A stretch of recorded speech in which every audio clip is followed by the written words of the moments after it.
It's going to be really hard, isn't it? Christina says, "Hi, Lids, long-time listener, first-time emailing, have a word. Need you to knock some sense into my younger brother. He's 32 and has spent the last year messaging a girl he used to work with and not getting a single reply. I say used to work with her because he got 3 warnings from his managers to leave the girl alone and stop messaging. 8 months on, he got fired, having sent over 2,000 messages to her without a single reply. He's now got into his head that he's going to train to be a security guard and go into professional boxing without a single day of training in the hopes it will impress this girl who got him fired for harassment. Please help me get some sense into his head. He reckons within 2 years he will have won her over, married her and started having kids, despite her starting proceedings for restraining order." That's from Christina. One sentence. Yeah, one sentence. Now, I mean, you can, but don't. I mean, he needs to be in jail so he can't do any more harm to himself. So, Christina, frame him. Frame him for a crime. Sentence. There we go. He's ill, isn't he? Yeah, he's not well. He needs to be in patient care. Here gone, cray. Yeah, that's bad. I mean... 2,000 messages, did you say? It's one of those things... On WhatsApp, though, so he didn't pay for them. Yeah, that's what he said. Fair play. Yeah, you know. It's one of those things you see like screenshots of on Twitter from a girl like, oh my God, men are awful. And half the time I go, no one's that mental. That can't be real. And it is. They're out there. It is, isn't it? Yeah. There's so many of them. Like the guys you see on like Twitter, he's one of those guys you see on Twitter replying to like OnlyFans models going, do you want to go for a drink? Oh. I would so fuck that. You're like, yeah, I don't think that's going to get her attention. Yeah, Christina, I'm sorry. Your brother's like not well. It's hard for an older sister, isn't it? Because she knows. It's really hard. She's like, this is an issue. She's got empathy and love for her brother, obviously. Like, fuck, yeah. Get him some like proper medical help, inpatient care, or get him behind bars for a bit. I think it's hard to take that one down, even a funny route. He needs help. That restraining order needs to be fucking stamped and approved. Like that should literally come on someone's desk and be like, yeah, fair enough. He's going to become a boxer to impress her. I love that he's going to train to be a security guard because ladies love a security guard. Why do men want girls to like them after it's obvious they don't? Because I couldn't be with someone knowing they didn't like me when they But first have you met ever me. been like unrequited love, like really fancied someone and they don't fancy you back, so you have to be like, you know what, then I can't even be friends with you. I've got to just I'd be leave like, the okay situation. then. I can't be like chasing you. It has to be fucking... But for me, this sounds like a guy who like clearly mentally very ill, but someone who's like a massive Dido fan. You know, like Dido sang that song White Flag, and it's like, I will go down with this ship. I'm in love, and always will be. The original I can't believe Stalker. we're doing a song about a creepy stalker who's not getting replies to his messages, and you went to Dido, but not the song Stand by Eminem. I'm not the brightest woman, but I will like a Dido reference. It's like that Dido song, isn't it? This White Flag. I will go down with this ship. Give me a break. Do you know what the... Fuck you, Adam. Do you know what the sneaky killer thing in this is? He's 32. He's not a kid. I know, He's not like a daft laddie. You're like, mate, you've got yourself all ensnared here. At 32, if some of this isn't like sort of just leveling out. It sounds dangerous. Yeah. Mental illness gets to people at all ages, lest we forget. Yeah. This is... All right, thanks, guys.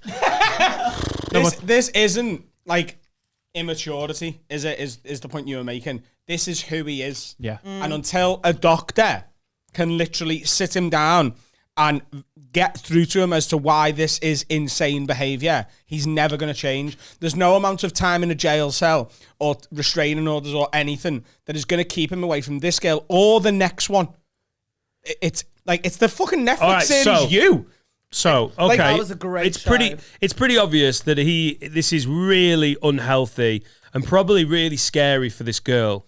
So we are... I knew reading this out that was going to be the case. It's a little bit sinister, and it sounds unbelievable that as it keeps reading, it just adds layer and layer of what just looks so crazy. Yeah. What would you do as the sister?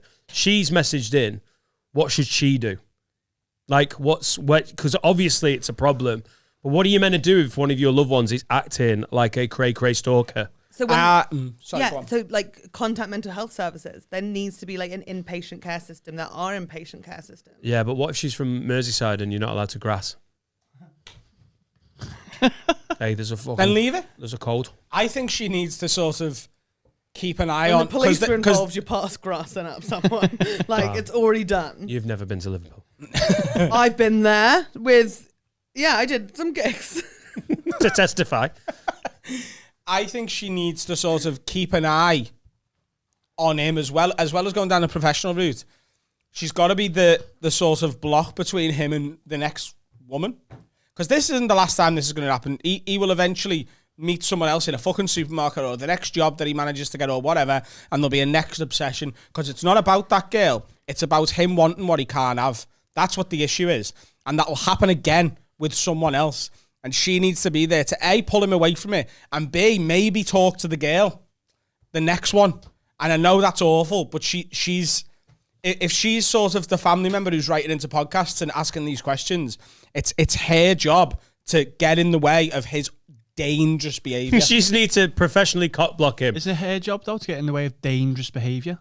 She is the relative of someone who is dangerous, and if the authorities aren't doing enough to protect other people in the world... Yeah, but she needs to look after herself too. Yes, she does. That's what I was thinking as well. Like, I think it's just such a complicated situation. I think that, if any girl... You do need to take the lead of a professional healthcare specialist. Yeah, but not the police, healthcare. Yeah, but I can say from family experience of very, very, very, very recent past that telling mental health services, this person in my life is struggling, a danger to themselves and others, until that person goes, I need help. Yeah, it is borderline impossible to be taken seriously. And even when that person says, I want help, it's still very close. And because there's mile-long lists, because everything's underfunded. But don't let that put you off trying to seek help.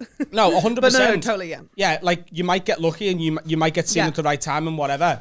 But it's very, very difficult to get the right help for the right person at the right time. And because of that, he's a dangerous lad, and he's out there being able to be a dangerous lad.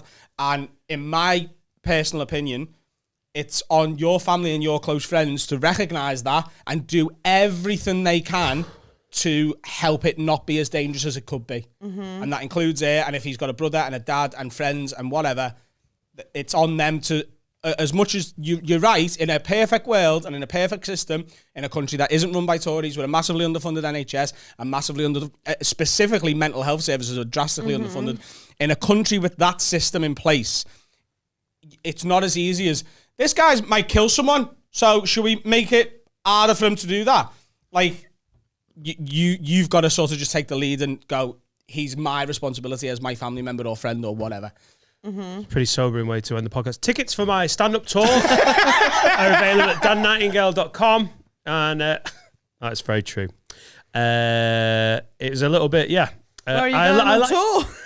I'm just being a dick. I just tried to get a laugh out of a very serious ending. And we do need that here. Yeah, no, I get it. It's cool.